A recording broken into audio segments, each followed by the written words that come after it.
Ladies and gentlemen, welcome to Opinion Machine, the show we talk about all things gaming. My name is Killjoy, and today we're going to be talking about Nine Parchments. You would have seen recently I did a video about colorblind, being colorblind in games, and using this game as an example. It's a game that I have been playing a lot of in single player and multiplayer recently, so it worked well for that. So let's give my actual thoughts on the game itself. This is by Frozen Byte, the guys that made the Trine games, primarily known for the Trine games. There's 5 of them, and this game, Nine Parchments, is set in that universe. And it's about you, a wizard, going out and retrieving the 9 parchments while battling various types of monsters and using different types of spells and their elements and all that sort of stuff to deal with them. And it's a good multiplayer game because you get to kill all your friends, which is always fun. And it leads to quite a lot of hilarity happening in it. So I'm just going to go over what I like about the game, what I don't like, and all that sort of stuff, so you guys have an idea, the usual stuff. So let's just kick it off. This game, graphically, is actually quite a pretty game. I think the art style works really, really well. There's a nice amount of environments in it. You've got like your grasslands, your snow, you've got your water-based levels, your beaches, some like ones in some towers and buildings. It all kind of comes together pretty nicely, and the one good thing about the environment specifically, it very rarely ever gets in the way of the action. To be honest, a lot of the times when you're fighting, you are fighting the monsters in these like little arenas, but they're like fairly open, and they never really try to put too much in the way to distract you from dealing with the battle at hand with the monsters that you're currently fighting with. Essentially, you're not having to like, oh, someone's stuck behind a building or anything like that, so that's pretty good.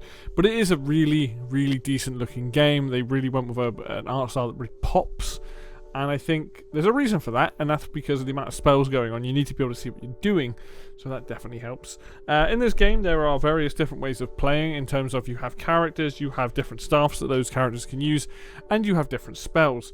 First off, you have the different characters. You have, I think, maybe 8 characters you can essentially unlock. Each of those characters then has variants that you actually get through doing achievements. Achievements actually being useful for once in unlocking content. But essentially, if you've got one guy that might have primarily fire spells and it's all about fire, you'll have somebody else that's more like ice, somebody's more like lightning, health magic, death magic, and then you get variations that will start with different spells. And the game tracks all this stuff, so you can end up unlocking a ton of different spells in the game, which there are a lot of. We'll come to those in a minute, as well as different characters. And you just pick the person that you want to play as. I think the skill trees might be slightly different, because you do get skill trees. It might be slightly different for each of the characters. So they have different abilities and things and buffs and stuff that can help along your way. I personally like having resistance to lightning or resistance to fire, because those are the things that kill me the most in this game, and that is from my allies, not my enemies. But like, you can have like resistance, increased damage from spells. There are different types of spells as well and how they operate. So after you've got your character, you also then get to pick a staff, and your staff helps you do a particular type of melee damage, potentially heals another person when you whack them with it, potentially gives you more fire damage, more water, all that sort of stuff. Like, they all have different buffs, they all do different things, and they help shape the character that you're trying to make. If you're trying to be someone who's a healer, then you can use the one that allows you to whack your friends and essentially heal them up, which is really cool. And there's a ton of these, because each character gets like 3 or 4, I believe. You unlock them through play, and essentially just give you a way of playing an alternate version of your character, a way to either buff them or potentially nerf your character, or to give them extra power with certain spell types. They're actually pretty cool, and I do like being able to essentially have these alternate ways to enhance the character rather than just through the skill tree. So it's like, hey, I'm picking Cornflower, or whatever his name is, Cornelius, the main sort of like the first basic character, and okay, actually this time I'm going to run with an ice staff, and you can change them on the fly luckily. But if you say you've got a bunch of ice spells, you're like, okay, this buffs all my ice spells, but maybe you've only got one fire spell, and you're like, actually I need that to recharge quicker so I can switch between my ice and fire spells more efficiently. So you can take the staff that gives you some buff to the fire thing. It might be like, oh, all your fire spells recharge 10% quicker, and you're like, alright, cool, perfect, I need it for that one. So there's a lot of variety there. And then lastly you have the spells, and the spells come in multiple different variants. They all kind of come under the same sort of type. So you have beam type spells. You stand there, you fire a beam, it comes out from your staff, and that beam can be moved around. You can also clash beams with someone else to form a bigger beam that might be multiple elements like fire and lightning, and it'll do an explosion and stuff when it hits stuff. And that requires a little bit of teamwork and skill. So you have those. You have spells that are just projectiles. So you've got your standard fireball, and you can just launch a bunch of fireballs at an enemy, set people on fire. That has a little bit of splash damage. You then have these spells that you can lob, and they're pretty fun. You just chuck them, and you click again for it to fall down and hit the ground, and that's like an area effect spells. You've got spells that come out as like a breath of lightning, breath of fire. You've got ones that pulse from outside of where your body is, from the center, and poof, like a set of ice behind you. All these different types of spells, and some of them are even crazier than that. There are so many spells in this game, and so much variety, which is awesome to see. That there is like the amount of healing spells that are in this game that are not all. You have some sort of basic healing, and then you've got other things like touch heal and it's like a healing spell that sort of showers down healing and stuff like that. There's a really good mix of stuff, and there's rarer spells as you go along, and you get options. And as you progress through the game, you do end up having, I think, essentially 9 spells on your that you can switch between. I was playing this on PC, or I'm playing it on PC. There is also a Nintendo Switch version. I have not played that version, but I can imagine it's just as silly playing it. But yeah, spells, awesome fun. It does get a little bit hectic later on trying to switch between them, but I will get to that later. But you do have a big choice, and you get to make that choice with whatever comes up. So that's fun. Some of them definitely feel better than others, but that might just be depending on the character you're using and the kind of spells that you prefer, really. So there is that. The game controls well for the most part. There is some minor issues with it, but overall, I never felt like I was particularly struggling against the controls. The game starts off with, you have the ability to teleport, which is your dodge essentially. The game defaults to wherever your cursor's pointing, which threw me off so much to start with, because I'd be running to the left, but my cursor might be down or up, and it would teleport me there. Whereas you can change it to teleport in the direction you're moving, which I have done, and I much prefer that. So it's good. And as a multiplayer game, this is one of the most fun I've had in a while in just terms of silly, dumb stuff happening. It's so funny, either accidentally killing your allies, or maybe you do it on purpose, stuff that happens in this and trying to work together and things like that. It's very silly. The lightning spell, lightning bolt, which is by far one of the most annoying ones to deal with, bounces off of enemies and onto the nearest targets. If you're the nearest target, guess what? You're getting whacked by a bunch of lightning. So there's a ton of stuff like that, and it leads to just stupid stuff happening, and I kind of appreciate that. It's definitely one of those multiplayer games that reminds me of oh yeah, this is very silly, it's very fun. You're trying to work together, but ultimately sometimes you just end up blowing each other up, and I think that that on itself is pretty good. Overall, I think the game looks good, and for the most part is a lot of fun to play. But and all the things I've said, like the variety of gameplay there, the levels, the amount of spells, the fact that you can switch on the fly, which is really awesome. I think that's something more games should let you do. A ton of elements in this game that just make this a really fun multiplayer game, and as far as I'm concerned, this is a really fun multiplayer game. However, there are issues with it, which we will go over now. And this will vary depending on how you deal with on-screen clutter, essentially. So before we get to the visual side of things, because that's where it really starts to get nuts later on, we've had 2 bugs playing this game primarily. One is my melee breaking. So I'm whacking an enemy, but no damage is hitting. I will say the melee is a little bit janky. It doesn't always line up. The amount of times I've killed my allies when they're also attacking a monster, and it's just it doesn't feel like my crosshair is pointing at them. It doesn't feel like I'm hitting them at all, and I'll end up killing them. As well as my brother playing and his character essentially being invincible unless he fell off a cliff. Very strange. Don't know how I activated it, but we kept running into these, or at least a couple of the play sessions, I've had the melee issue, and we ran into the invincibility issue last play session.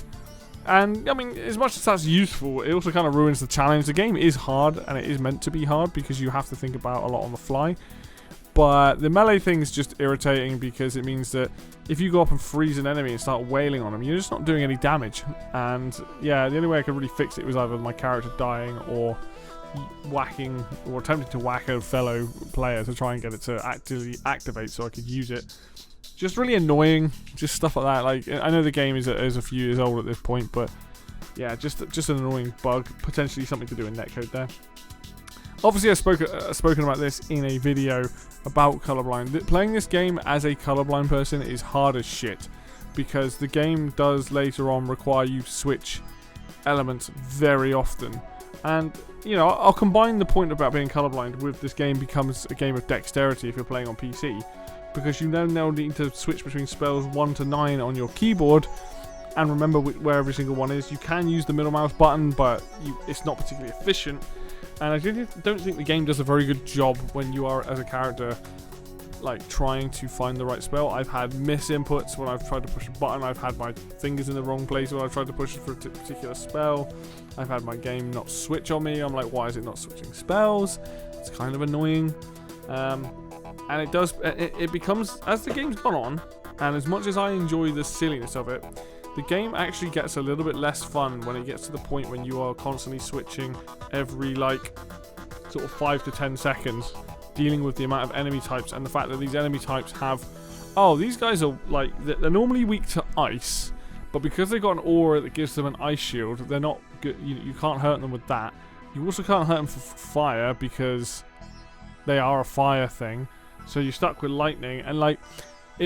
The game starts asking a lot of you as a player, both physically in terms of trying to figure out, you know, making sure you're pushing the right buttons and figuring out what you need to do to hit the enemies, but also at the same time, the game gets to the point where there is so much going on screen where I literally was just like, I stopped seeing certain things because it was like, I can't focus on the amount of lightning that's on the floor, the fact that there's fire coming towards me, like there's enemies here, it gets much, and on top of that, the camera doesn't know what to do in multiplayer sometimes, and will swing hard one way or the other for a particular player, really messing up other people and making it significantly difficult trying to avoid things and deal with the enemies on screen.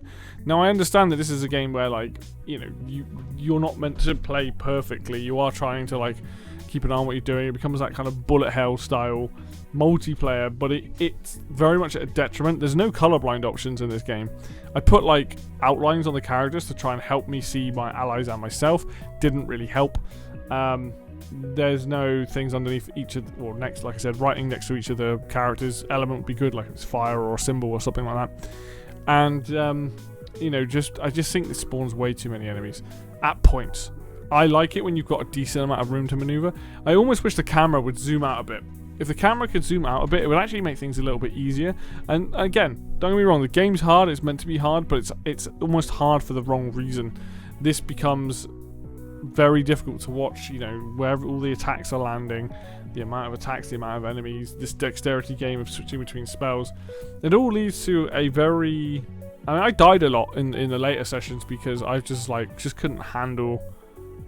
you know, the amount of stuff that's going on screen. Like, I still play it. I still really like the game, despite all these issues I've got with it. But if this is the sort of game that piques your interest, because this is a game that is very much like Magicka, that is very silly, and the multiplayer side of it is what really makes it that fun mode of just blowing each other up and stuff like that. But, like, to actually get through the game, it does get very taxing and very difficult, depending on the kind of enemy spawns and what, you know, the combination as well. And because of that, like, it's hard to recommend this to anybody who is either colorblind or just... There's just so much going on screen, and that makes it difficult. But if you're not bothered by that sort of stuff, or you're not colorblind and you're pretty good at seeing things on screen, I think this game's actually worth it. I think it's a very, very fun game. I think it's the sort of game you will have an absolute laugh with your friends, and I can recommend it there. It's just, your mileage is going to vary on a game like this, depending on how much you can deal with the on-screen clutter and particle effects, the colour, the swapping of spells later on. Because when you've only got like 4 or 5 spells, it's not that bad. As soon as you've got like 6 upwards, it becomes quite tricky remembering where all the spells are. But overall, I think Nine Parchments is the kind of game that I like. I'd love to see more stuff like this that's kind of co-op, but also you can really mess with the other players out too much. going wrong, which I quite like.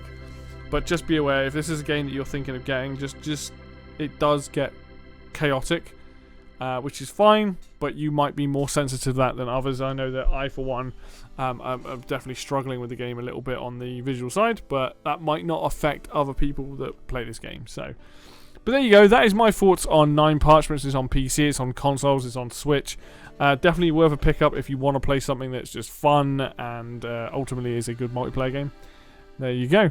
But that will do it for me today then, guys. Thank you very much for watching as always. If you like the video, hit like. If you want to see more content like this, then hit subscribe. Links for Facebook and Twitter will be down below in the description as always. And until next video, I will see you then.